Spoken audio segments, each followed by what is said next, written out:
બનાસકાંઠા જિલ્લાના પાલનપુર સામઢી ગામ એક પરિવારને એકના ડબલ કરી આપવાની લાલચ આપીને 27.50 લાખ રૂપિયાની છેતરપિંડી આચરવાના ઠગોનો પોલીસે પર્દાફાશ કર્યો છે।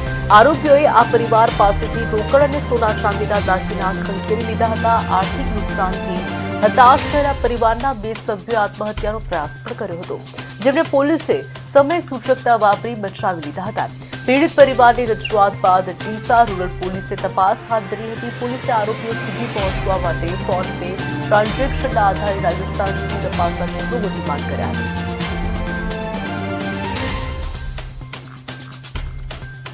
एक भाई आ बने बनास नदी में झेरी दवा पीने आत्महत्या करवानो प्रयत्न करी रह्या छे ते बाबतनी बातमी हती।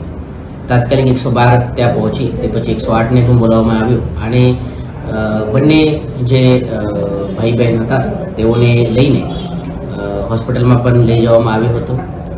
4 દિવસ પછી તેઓને જ્યારે હોશ આવ્યો તે સમયે જે 112 ના જે પીડ જમાદાર હતા તેઓ દ્વારા પૂછપરછ કરવામાં આવી ત્યારે ખબર પડી કે તેઓ સાથે એકના ડબલ પૈસા કરવાની विधि करवामां आवेल हती अने तेमांथी रोकड़ रकम मोबाइल सोना चांदीना दागीना ते मळीने कुल लगभग 27,50,000 जेटलो अमाउंटनो मुद्दामाल लईने एक इसम गयो हतो।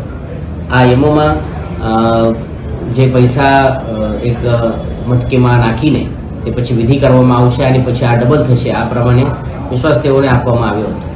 तात्कालिक आ बाबतनी कायदेसर कारवाई करवामां आवी। तेना उपरथी तपास शरू करवामां आवी अने टेक्निकल इंटेलिजन्स अने ह्यूमन इंटेलिजन्सना माध्यमथी जे ડીસા रूरल पुलिस स्टेशनना स्टाफ अने अधिकारी कर्मचारी छे तेओए आ विधि करनार इसમને શોધખોળ કરી અને તેઓને આ વ્યક્તિ રાજસ્થાનના શિરોહી રેવદરના છે આ ખબર પડી। ત્યાં જઈને તેઓ પાસેથી આ કુલ મુદ્દામાલ 27,50,000 જેટલો मुद्दामाल रिकवर करवामां आव्यो अने आजे आ मुद्दामाल आ जे